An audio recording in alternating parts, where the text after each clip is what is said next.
Jim Beam Distillery is known for a lot of great bourbons. Hardest Creek series, Booker's, Little Book, etc., etc. But they're not really known for great ryes. I mean, Knob Creek has a couple of good ryes. Booker's came out with a limited edition rye a couple of years ago. That was everyone's favorite, but no one really had it before. Actually, I never had a pour of it, and I'm pretty sure most of you haven't. But this year, they came out with the Overholt Cask Strength 10-year-old rye at $100. I heard it's pretty good. Well, I'm going to find out if it's worth your money. Also, I'm going to compare it to the Parker's Heritage 10-year-old rye to see which one's better.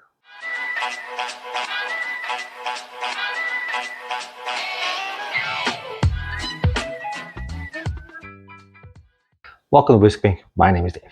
And Old Overholt actually has two other expressions. They're 86 proof regular rye and their bottled in bond, which are moderately priced and very affordable. But this year they said, hey, limited release Cask Strength 10-year-old rye coming in at $100 at 121 proof. And it's Jim Beam's first Cask Strength rye release in over half a decade. Remember, Knob Creek single barrels are 115 proof. They're not Cask Strength, so technically those don't count. And what makes this really cool is that it was aged in their single story, unique escalator warehouse number 5, which is unique due to its elevator barrel system, which makes it easier to move the barrels around the warehouse, so it produces consistent whiskey year over year, day after day, week after week. And some of the stats on this: age, obviously at least 10 years old. Its proof, 121 proof. Its mash bill is undisclosed, but it's rumored to be 51% rye, barely legal rye, with a lot of corn and some barley. And as always, well, today, just enough talking and not enough drinking. Let's get it. Opening ceremonies.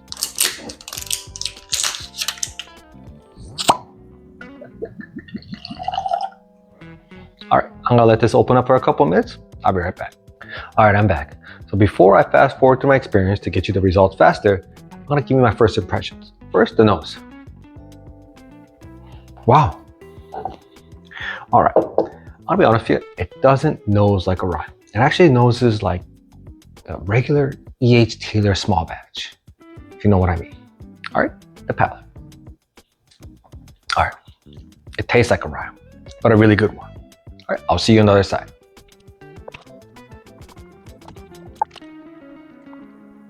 Let's get to the experience right away. First, the nose. The reason in my first impressions I said it was very E.H. Taylor-like is because it was very fruit-forward at first. To get me the cherry, the dark, rich black cherry, and then like ripe peaches right away, right up front, which is very unique for rye.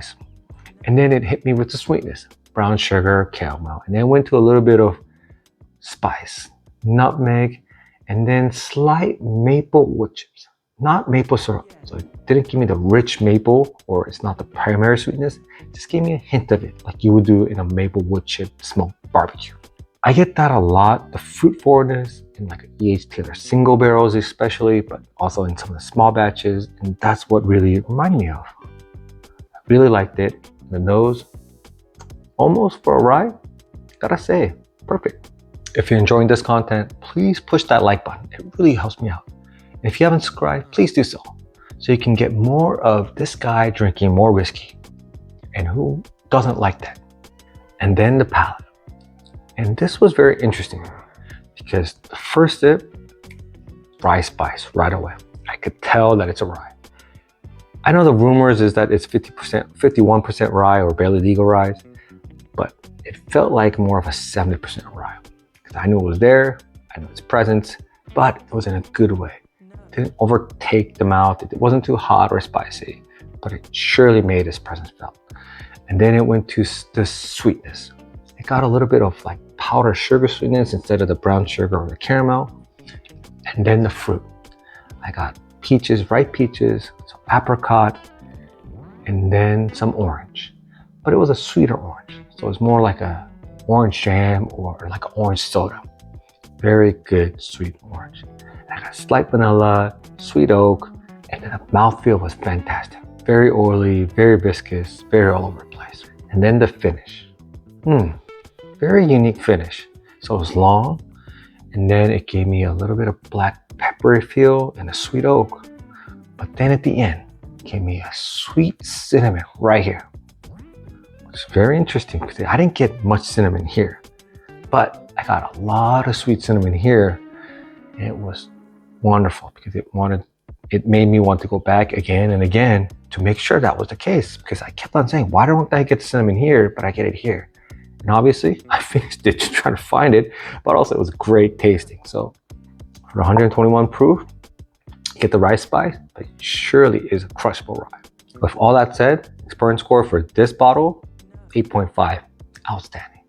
It's a great rye. Nose out of this world. Finish unique, especially with that sweet cinnamon at the end.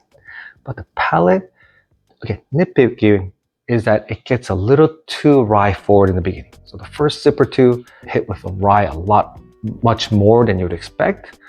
And then on the third, fourth, and fifth sips, you really do get the sweetness in the fruit, but it does take a little bit acclimating. I think because of that, it doesn't go into the high 8s or the 9s, obviously, but 8.5 is still a high score, still a great bottle. It's something you should hopefully enjoy. Allocation score for this, it's a 5. Not easy to find. It's actually kind of hard to find.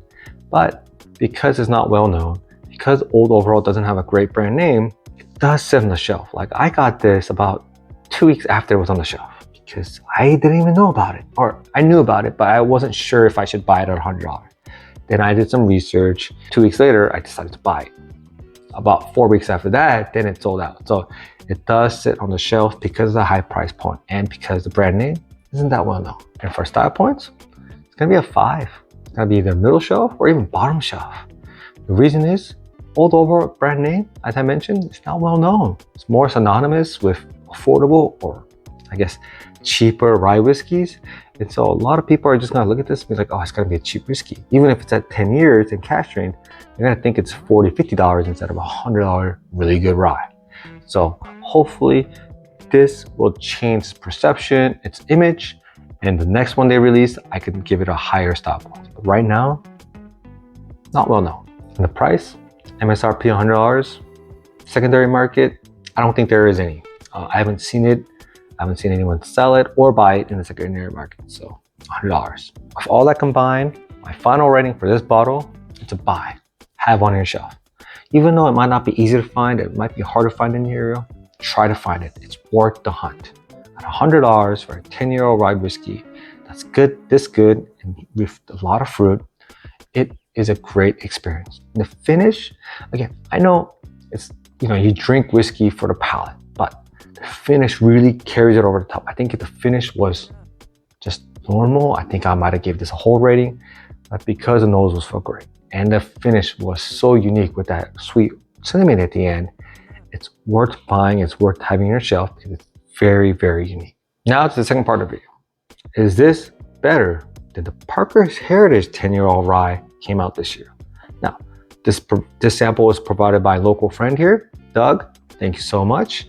And this, I already poured it because it's from a sample. I didn't, there's no really opening ceremonies for a sample. At least it's not really that watchable. So here we go. Yeah, I'm gonna try to do this quickly. Just a reminder, the nose and the palate for the Old Overholt. Cherry, rye spice forward, but sweet.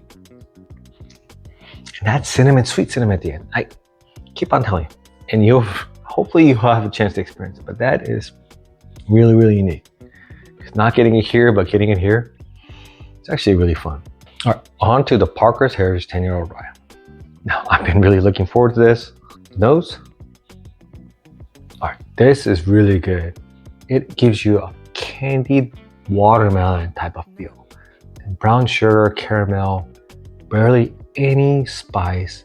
So candied watermelon, brown sugar, caramel, rich thick caramel, slight spice, but I don't even know. It's like a cinnamon spice that's like a little bit of cinnamon sprinkle in a really rich caramel, dark brown sugar that you coat over a watermelon. Wow, great nose. And then now onto the palate. Sweet, slight spice, a little bit of fruit.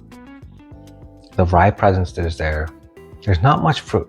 It's really sweet, really caramel, brown sugar, and then it's rye spice, slight cinnamon.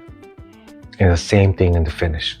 Very sweet, slight cinnamon spice, and it gives you the cinnamon spice all the way going down. I didn't think rye could be this sweet, but this is super sweet. Very interesting.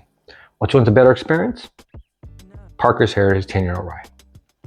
It's sweeter, it's more smoother.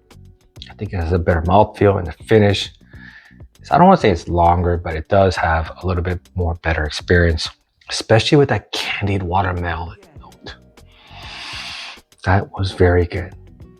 But that's just based on if it's, you're just having a pause. But as you guys know, Parker's Heritage, really hard to find, really expensive. I mean, it's $250 MSRP and it's unbelievably allocated.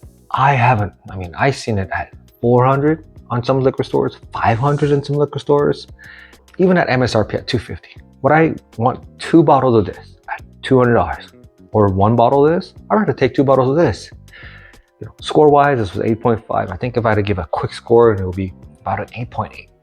Is it better? Yes. Is it that much better? No. So, is this better? Yes.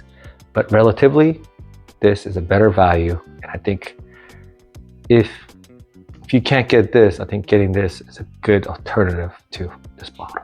Let me know in the comments. Have you tried this before? How do you like it? Do you agree or disagree with me? Also, have you tried the Parker's Heritage 10-year rye? Do you think it was that good? If so, let me know in the comments. Thanks for watching. I'll see you guys next time.